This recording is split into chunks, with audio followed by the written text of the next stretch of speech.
Hello friends, हम लोग पिछले लाइव में देखे हम लोग कि डीसी और एडीसी का सिलेबस देखें। अब हम लोग फंडामेंटल का क्लास शुरू कर रहे हैं। पहला क्या है? Computer fundamental. देखिए, सबसे पहले कंप्यूटर इंट्रोडक्शन का देखते हैं। कंप्यूटर शब्द की उत्पत्ति ग्रीक भाषा के एक शब्द कंप्यूट से हुई है, जिसका अर्थ होता है गणना करना, और कंप्यूटर का शाब्दिक अर्थ होता है गणना करने वाला, अर्थात संगणक होता है।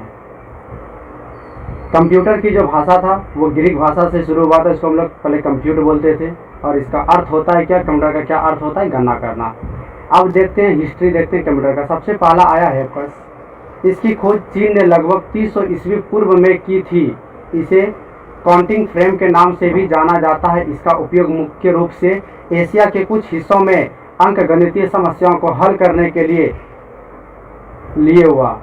इसका मुख्य निर्माण रूप से लकड़ी से किया गया था, जिसमें कुछ लोहे का छड़ डाल दिए गए, जिसमें कुछ ब्रेड्स मोती लगी हुई थी। और ये जो कैलकुलेटर जो बना था, ये क्या करता था? गणनीय का काम करता था, और ये क्या था? लकड़ी का बना हुआ था। उसके बाद क्या? लॉगरिथम।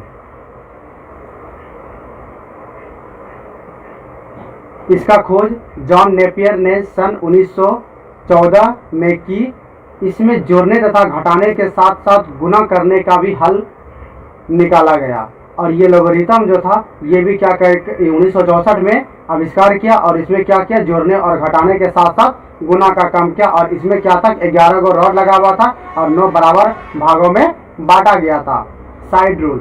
इसकी खोज सन 1920 ईस्वी में विलियम आउट्रेड के द्वारा हुई। इसका उपयोग मुख्य रूप से गुणा, भाग तथा कुछ फंक्शन जैसे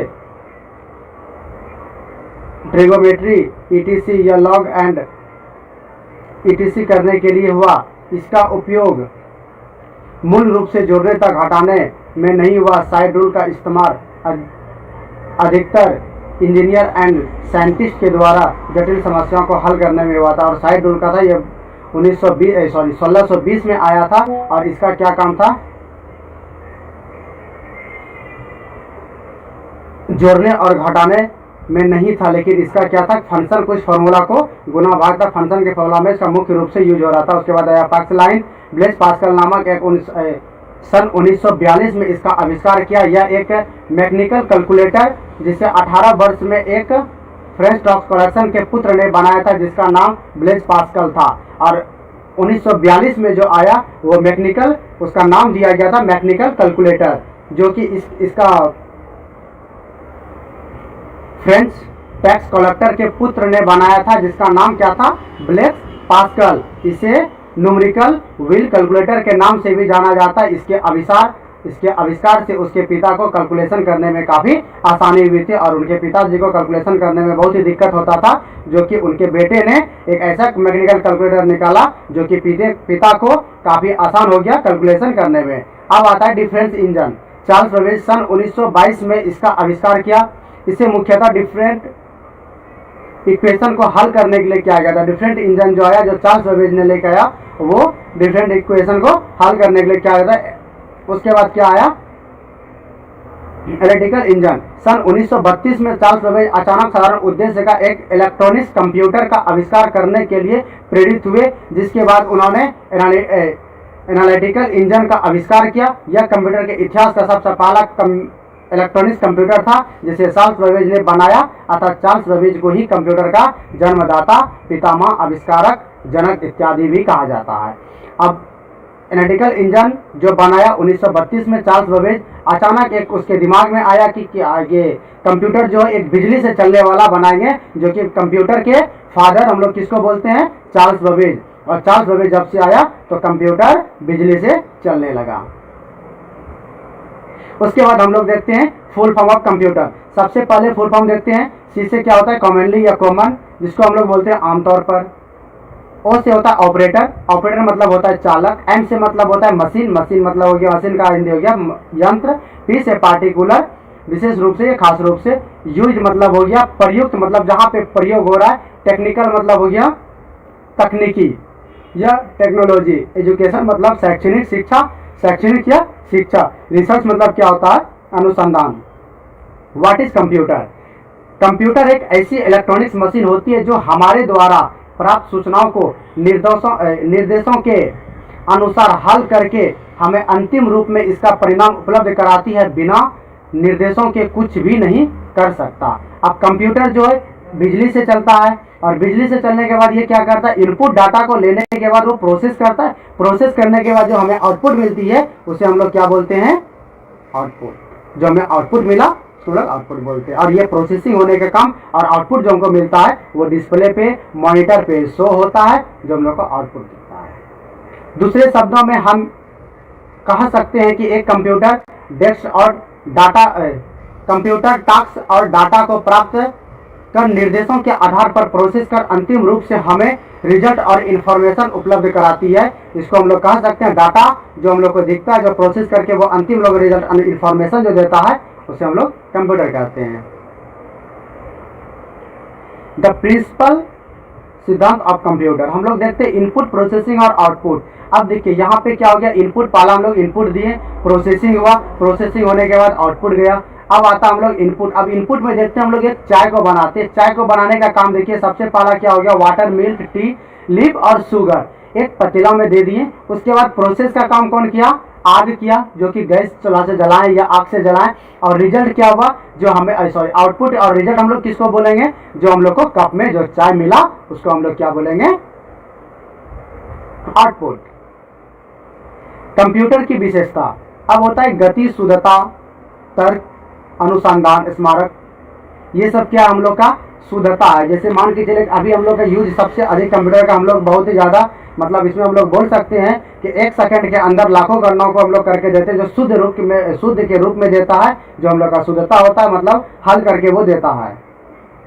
हम लोग कंप्यूटर की विशेषता को देख लिए। अब हम लोग कंप्यूटर का उपयोग को देखते हैं। कंप्यूटर का उपयोग हम लोग कहाँ कहाँ करते हैं। आज के युग में कंप्यूटर मनुष्य के लिए बहुत आवश्यक हो गया है। कंप्यूटर के बिना हम अपने कार्य को शुद्धता के साथ तेजी से नहीं कर सकते। ऐसे कुछ क्षेत्र निम्नलिखित है जहां कंप्यूटर का होना अति आवश्यक है। अब जैसे अति आवश्यक कहाँ कहाँ है, मेरा ऑफिस हो गया, बैंक हो गया, मेडिकल हो गया, रेलवे स्टेशन हो गया, पोस्ट ऑफिस हो गया, प्रिंटिंग एंड पब्लिकेशन हो गया, कम्युनिकेशन हो गया, ETC। मतलब इतने जगह पे हम लोग का क्या है, अति आवश्यक हो गया कंप्यूटर का। अगर कंप्यूटर नहीं रहेगा तो हम लोग का काम नहीं हो पाएगा। अब हम लोग देखते हैं क्लासिफिकेशन ऑफ कंप्यूटर। उद्देश्य के आधार पर कंप्यूटर के 2 भागों में वर्गीकृत किया गया है। पहला क्या हो गया, साधारण उद्देश्य के कंप्यूटर, विशिष्ट उद्देश्य के कंप्यूटर। अब हम लोग जनरल पर्पस ऑफ साधारण वाला देखते हैं। जनरल पर्पस ऑफ कंप्यूटर वैसे कंप्यूटर जिस पर हम किसी भी कार्य को करने में सक्षम होते हैं, साधारण उद्देश्य के कंप्यूटर कहलाते हैं। जिस पर हम लोग कार्य के लिए सक्षम होते हैं उसे हम लोग क्या बोलते हैं, जनरल पर्पस ऑफ कंप्यूटर। अब होता है स्पेसिफिक पर्पस ऑफ कंप्यूटर, वैसे कंप्यूटर जिसे किसी विशेष खास को करने के उद्देश्य से बनाया गया हो उसे स्पेसिफिक पर्पस ऑफ कंप्यूटर कहते हैं। अब जैसे मान के चलिए इसका एग्जांपल में क्या है, railway ticket booking computer, traffic computer, satellite, ये सब क्या हो गया, हम लोग मतलब स्पेसिफिक पर्पस ऑफ कंप्यूटर मतलब क्या, हम लोग विशिष्ट उद्देश्य के जगह पे हम लोग जो यूज करते हैं उसे हम लोग स्पेसिफिक पर्पस ऑफ कंप्यूटर कहते हैं। जैसे यहाँ पे रेलवे हो गया, ये विशेष जगह रेलवे टिकट कराने के लिए। अब कार्य पद्धति के आधार पर कंप्यूटर को 4 वर्गों में बांटा गया जो निम्न है। पहला क्या है मेरा, माइक्रो कंप्यूटर। इसकी कीमत बहुत कम होती है। इसमें processing, store unit, input device, output device लगे होते हैं। इसका प्रयोग ऑफिस तथा डोमेस्टिक यूज के लिए होता है। इसके 3 मुख्य प्रकार है। अब माइक्रो कंप्यूटर हो गया, मतलब माइक्रो से हम लोग को पता चल रहा है कि सबसे छोटा कंप्यूटर होता है और इसकी कीमत भी बहुत कम है। और इसका processing, store unit, input device सारा कुछ में लगे रहते हैं। और इसका प्रयोग हम लोग ऑफिस और domestic work use, domestic use मतलब क्या हो गया, हम लोग घरेलू, हम लोग घर में यूज कर सकते हैं। और इसके 3 मुख्य है। सबसे पहले हम लोग क्या होता है, डेस्कटॉप कंप्यूटर, इसको हम लोग PC बोलते हैं। लैपटॉप जो हम लोग नोटबुक बोलते हैं। हैंड हेल्ड कंप्यूटर हम लोग जो बोलते हैं टैबलेट और पम्प टॉप, जो हम लोग हाथ में लेके चलते हैं उसे क्या बोलते हैं, हैंड हेल्ड कंप्यूटर। अब हम लोग देखते हैं मिनी कंप्यूटर। मिनी कंप्यूटर या माइक्रो कंप्यूटर से अधिक प्रोसेसिंग स्पीड देता है। इस प्रकार के कंप्यूटर का उपयोग एक साथ कई यूजर कर सकते हैं। यह माइक्रो कंप्यूटर से एक अधिक कीमत होती है, और माइक्रो कंप्यूटर से है ये अधिक कीमत होती है। और इसमें इसका प्रोसेसर क्या होता है, थोड़ा प्रोसेसिंग स्पीड होता है, प्रोसेसर इसमें अच्छा लगा होता है। और इस प्रकार के कंप्यूटर का उपयोग एक साथ कई यूजर भी कर सकते हैं। हम लोग एक के साथ अधिक कंप्यूटर को हम लोग जोड़ के इसका यूज कर सकते हैं। मेन फ्रेम कंप्यूटर, इसमें उच्च तकनीकी के कंप्यूटर पार्ट्स लगे होते हैं, जिसके कारण से इसका प्रोसेसिंग स्पीड मिनी कंप्यूटर से भी तेज होता है तथा साइज में भी ये मिनी कंप्यूटर से बड़ा होता है। और साइज में मेन फ्रेम कंप्यूटर क्या होता है, मिनी कंप्यूटर से बड़ा होता है और उससे स्पीड भी होता है, प्रोसेसर भी इसका बहुत अच्छा है। अब हम लोग देखते हैं सुपर कंप्यूटर। सुपर कंप्यूटर आज के समय में सबसे तेज तथा शक्तिशाली कंप्यूटर है। एक सुपर कंप्यूटर एक ही समय में एक से अधिक सूचनाओं को लेकर एक साथ सभी सूचनाओं का रिजल्ट प्रस्तुत करने की क्षमता रखता है। जैसे सुपर कंप्यूटर का प्रयोग क्या होता है कि एक से अधिक हम लोग तुरंत उसका ऐसा इतना बड़ा मतलब शक्तिशाली एक कंप्यूटर होता है कि मतलब ये तुरंत जो है हम लोग जैसे डिग्री सेल्सियस में हम लोग देखते हैं, ये सब कौन देता है हम लोग को, सुपर कंप्यूटर तुरंत बता देता है कितना डिग्री टेम्परेचर है, कितना डिग्री अभी क्या चीज़ है, सारा चीज टेम्परेचर के बारे में हम लोग को बताता है। और सुपर कंप्यूटर का उपयोग अधिकतर space navigation, weather forecasting etc के लिए किया जाता है। और भारत का सबसे पहला कंप्यूटर फ्रॉम 1000 है। अब हम लोग देखते हैं पार्ट्स ऑफ कंप्यूटर, हार्डवेयर और सॉफ्टवेयर। हार्डवेयर से क्या पता चलता है, जिसको हम लोग छू सकते हैं, आंखों से देख सकते हैं, उसको हम लोग क्या बोलेंगे, हार्डवेयर। अब देखिए हार्डवेयर को देखते हैं, कंप्यूटर से जुड़े वैसे उपकरण जिसे हम अपने आंखों से देख पाते हैं तथा हाथों से छू पाते हैं, हार्डवेयर कहलाता है। ठीक है, हार्डवेयर मुख्यतः 3 प्रकार के होते हैं, इनपुट, आउटपुट और सीपीयू। सीपीयू को हम लोग जिसे बोलते हैं सेंट्रल प्रोसेसिंग यूनिट। अब हम लोग इनपुट डिवाइस को देखते हैं, कंप्यूटर से कनेक्टेड वैसे डिवाइस जिसका उपयोग हम कंप्यूटर में डाटा, इंफॉर्मेशन, इंस्ट्रक्शन इंटर करने के लिए करते हैं, इनपुट डिवाइस कहलाता है। कुछ महत्वपूर्ण डिवाइस निम्नलिखित है। माउस। अब देखिए हम लोग इनपुट जो हम लोग कंप्यूटर में देते हैं किसके द्वारा देते हैं, माउस के द्वारा देते हैं, कीबोर्ड के द्वारा देते हैं। और ये सब मेरा क्या हो गया, इनपुट को भी डाटा का जो लोग फाइल को ओपन करना है, डबल क्लिक किए, डबल क्लिक करने के बाद फाइल को ओपन किए और ओपन करने के बाद कंप्यूटर को क्या दिए, इनपुट दिए। जैसे एग्जांपल में हम लोग लिख सकते हैं इनपुट डिवाइस का माउस। कंप्यूटर में निर्देश देते हैं, इसमें हम कंप्यूटर के किसी आइटम को सेलेक्ट तथा ओपन करने के लिए कनेक्शन के आधार पर माउस को 3 भाग में बांटा गया है। PS माउस जो पुराना जमाना का, USB माउस ये पुराना जमाना का हो गया, और वायरलेस माउस जो जिसमें हम लोग का वायर लगा हुआ है, इसको हम लोग ए वाला PS2 माउस को हम लोग मैकेनिकल माउस के नाम से भी जानते हैं। और वायरलेस माउस क्या होता है कि बिना तार और वायर का, और ये एक कनेक्टर के द्वारा कनेक्ट रहता है, हम लोग जैसे ऑन किया बिना तार का चलता है, बिना वायर का चलता है। और USB क्या हो गया, USB हम लोग CPU से जो कनेक्ट करते हैं उसको USB के साथ हम लोग कनेक्ट करते हैं, उसी माउस को हम लोग क्या बोलते हैं, इसको USB माउस।